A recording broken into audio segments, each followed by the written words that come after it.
Pay no attention to that. You look like somebody had been caught red-handed.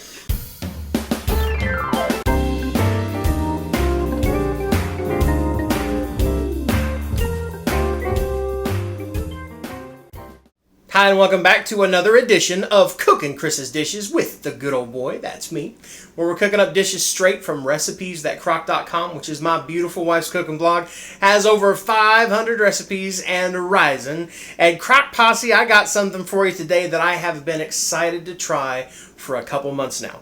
You see, a couple months ago, our family took a little vacation down to Universal Studios, and we went to the Wizarding World of Harry Potter. Now, if you look at my head, you're going to see ears. That's because this isn't a Harry Potter hat. That's just because we don't have one of those, but it's still a wizard hat, and I figured it would work. I still got my Harry Potter wand, though. Actually, this is Mitt's ads, but she let me borrow it. As you can see, we're kind of decorated here with Hedwig the owl, some other owl, some cheap Harry Potter glasses on Hedwig, and of course, the, what's that called, Miss Ad? Pygmy puff. A pygmy puff. Yeah, that eats your boogers and earwax and stuff like that. Now, there's a lot of y'all watching here with horror saying, what in the world has gone on? I think his cheese done slipped off his cracker. Y'all got to check out Harry Potter, whether it be the books, the movies. If you're anywhere near Florida or Orlando, you got to check out the Wizarding World of Harry Potter. It's amazing. They did a really good job. But down there, we experienced something that everybody said to try, and they said, try the Butterbeer. It comes from the books, and I'm like, well, you know, oh, the kids love it. I'm like, Butterbeer, my kid can't drink beer. Well, think on the lines of root beer.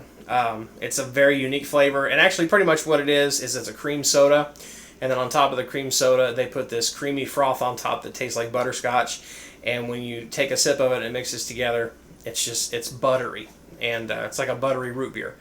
And a friend of ours... It doesn't taste root beery at all. No, it doesn't taste like root beer at all. It tastes a butterscotch flavor. Yeah, it's a butterscotch soda. Think of it like that. And a friend of ours sent us a message while we were down there and said, hey, I've got a really good slow cooker recipe for a warm butterbeer. It's a grown-up warm butterbeer. I'm telling y'all right now, if you haven't looked down to see the display here, this is not for the kids. This is for 21 and older, and this is for responsible adults. Says the man in the ears. Says the man in the Mickey ears, I know. Well, I'm a grown-up kid. Yeah. But this is not something for the kids. We promise we will try to do a kid version of this later on. But, you know, it's the time of year for Halloween parties and things like that, and why not do a little Harry Potter party? That's my best British accent. Yeah. You know, we've got some friends that are watching this over in the UK, and they're like, oh my. Yeah. Well, I don't know if y'all sound like that either, but...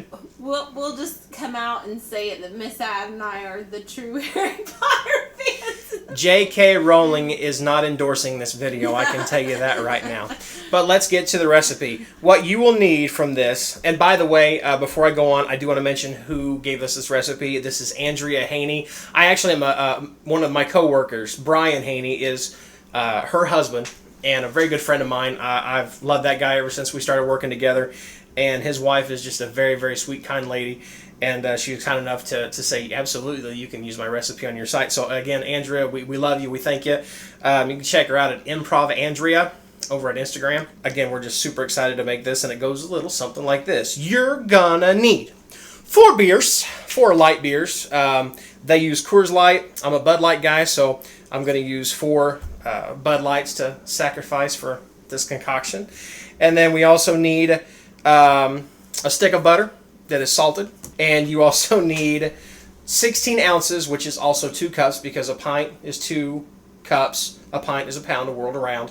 2 cups of a whipped cream vodka. And you also need 6 ounces of a butterscotch schnapps. Buttershots is a good brand of it. We couldn't find that at our local store, so what we grabbed was the butterscotch liqueur. It's 30 proof, I think, which is 15% alcohol. I'm not sure if that's what buttershots is, but this is the closest we could come by, which is 6 ounces, which is 4 shots. You figure a shot is 1.5 ounces of whatever booze you've got. So 6 ounces of that. And what we're going to do is we're going to mix all of this together in our slow cooker. And that's only half of the recipe, so I'll show you a little magic and we'll do the rest of it. So take your 4 beers and crack them open. 3 beers. 4 beers. And then we'll be all cool about it. Oh my goodness. Yeah, my wife's like, oh, he's going to make a mess. Look at that. Oh. Look at all that. Sudsy even. Alright, so you got your suds in there. And then I'll take my butter in there. Bloop, bloop, bloop. It kind of looks like a witch's brew because you got all those bubbles up on top. And then your 16 ounces of your vodka.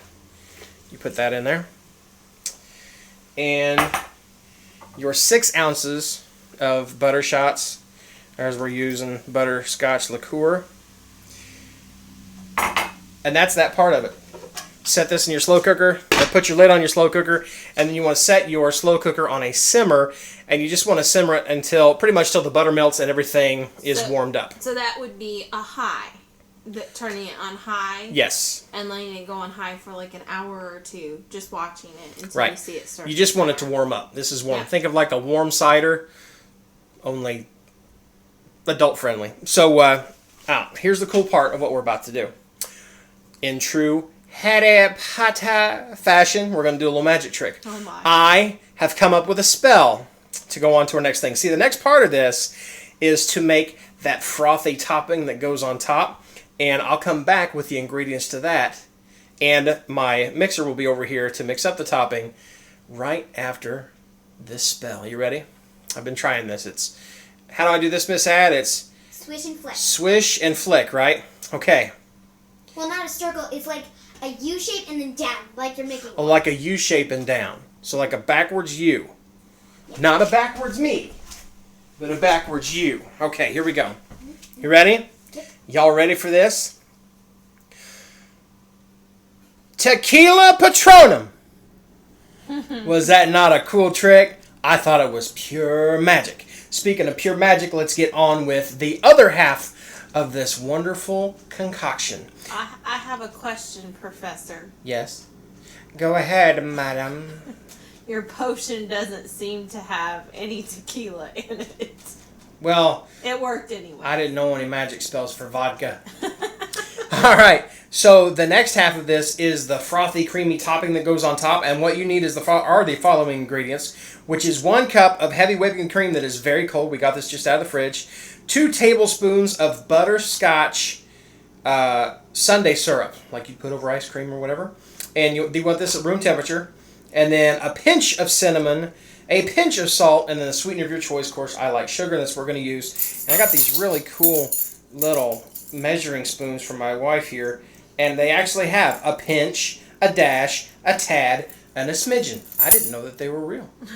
So we will do that here in just a second. First off, take your cup of heavy whipping cream and put it in a very, very cold mixing bowl with very, very cold beaters. We had ours in the freezer. Yeah, we tossed ours in the freezer for a few minutes earlier to get it nice and cold. And your pinch of, I'll do salt first. Which one? That's a smidgen. I don't want a smidgen. I want a pinch. If you put a pinch and a smidgen, if you put a pinch and a smidgen together, you get what? A pigeon. All right, so. Oh my word. But, you know, you really wouldn't want that in your drink, I wouldn't think. No. All right.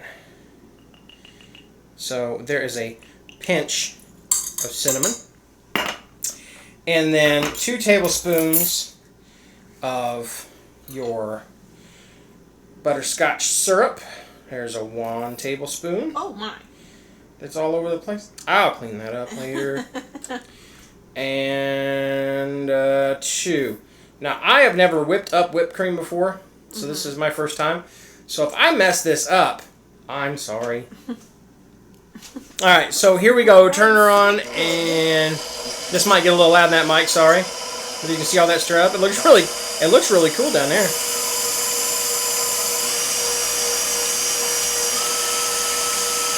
We're just gonna let that whip up for a little bit.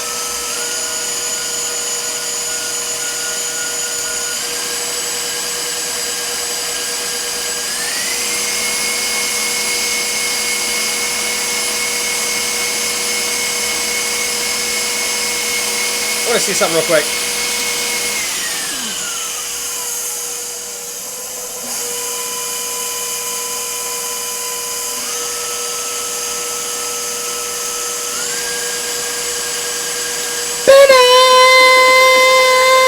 Bum, bum, bum, bum, bum, bum, bum.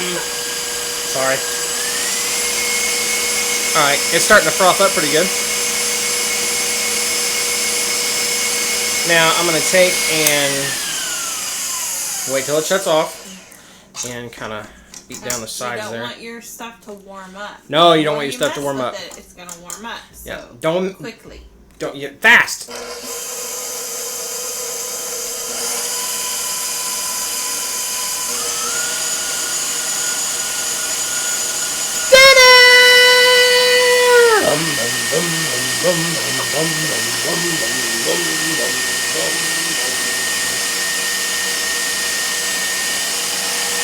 Yeah, she's sticking it up real good now.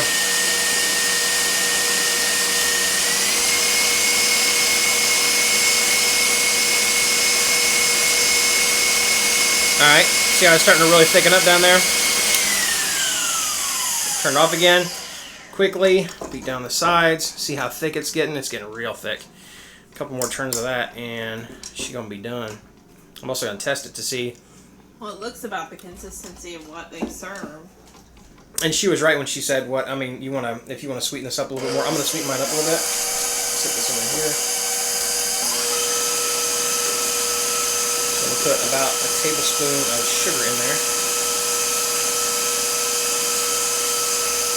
No, I'm not kidding. I'm going to put 2 tablespoons of sugar in there. Just like that.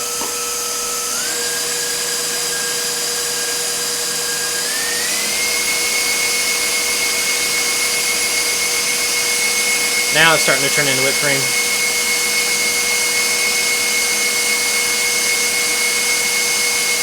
Alright, so yeah. Now it's starting to get set up and getting a little bit stiffer like whipped cream does. Mix that down a little bit, beat it down in there, make sure all the get that out of the way. Make sure the sugar gets down there and gets mixed in. And this should probably be the last time we do it. Let's see. Alright. That's good.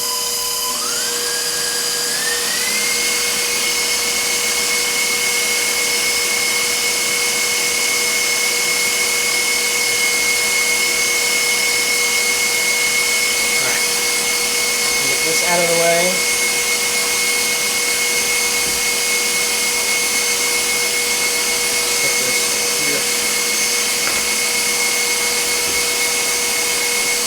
And done. Just bring that down. Oh my.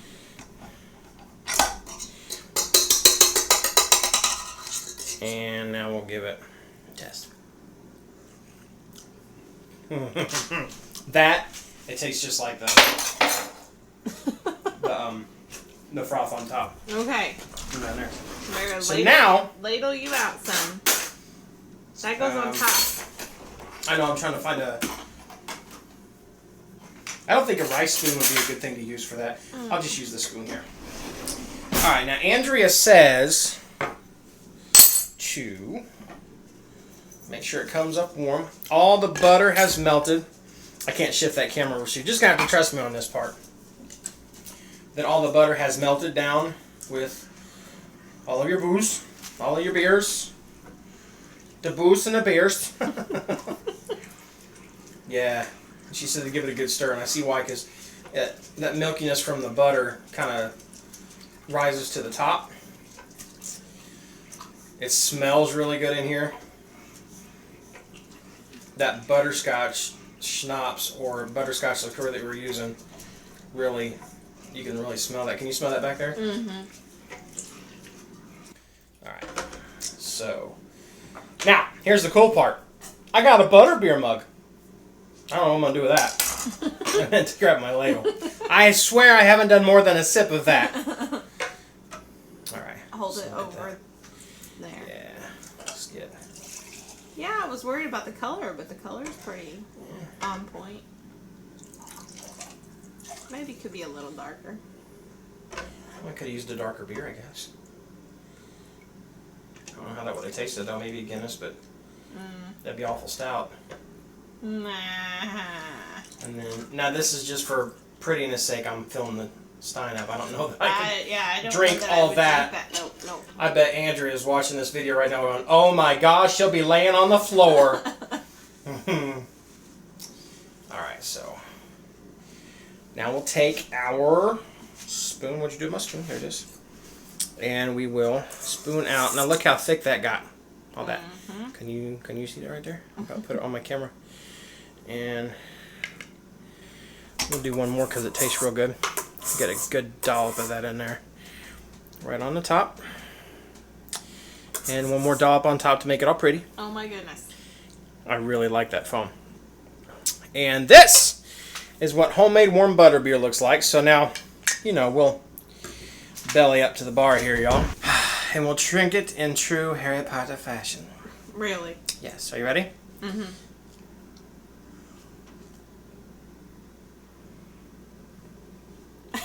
Got it all in your mustache.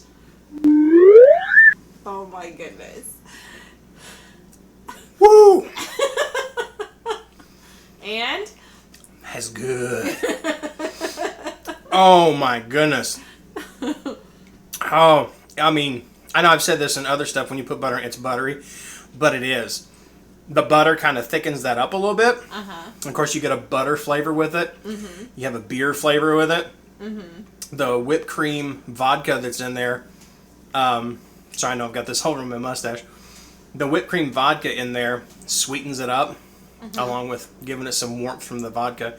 The 4 shots of butterscotch liqueur that's in there gives it that butterscotch flavor on the bottom. And then when you mix that with that frothy foam on top, that cool whipped cream, and here's the cool effect about it. You're also mixing a warm beverage with a cool topping, and if you sip it right away, you get that hot and cold at the same time. That's really, really good. It's very, very strong. Don't be riding no Nimbus 2000s after drinking a full stein of this. Have a designated broomer, I guess, or whatever you want to call it. But that is so good. That is so good for fall. But how close to it? Now, we can totally enjoy it, but how close to the butterbeer flavor is it? Well, with all that butterscotch in it, it's pretty darn close. Okay. Now, like I said, anybody who doesn't know what a butterbeer is not an alcoholic beverage. It's like root beer. Root beer is not an alcoholic beverage. It's a butterscotch flavored cream soda kind of thing. So when you taste this, it's warm, but you still kind of taste the alcohol more. The vodka, of course, it's high octane. And then 4 beers, there you can taste the beer. But when you mix it all together, it doesn't taste like beer. I have to try this again to explain it for you.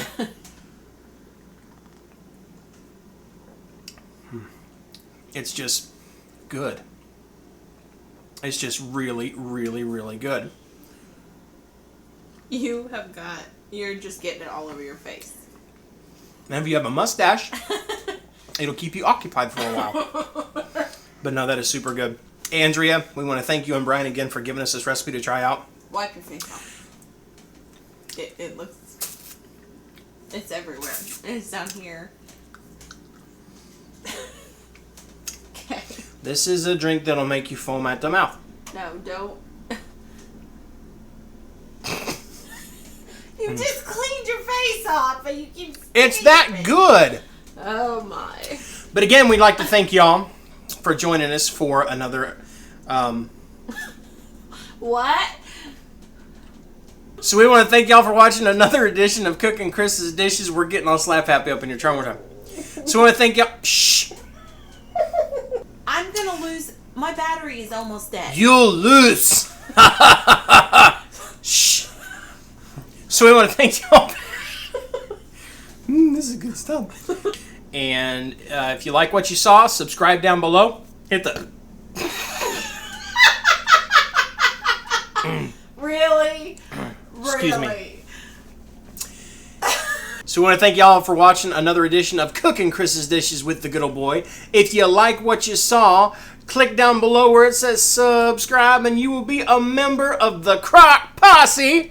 And also check us out at Facebook at Recipes That Crock, as well as Instagram at Recipes That Crock, and on Twitter at Recipes Crock. And we will be back very, very soon with more recipes. Again, thank you to the Haney family. Brian and Andrew, we love you, and we definitely love this recipe. Y'all keep watching and we'll keep cooking. And all will be well. Harry Potter.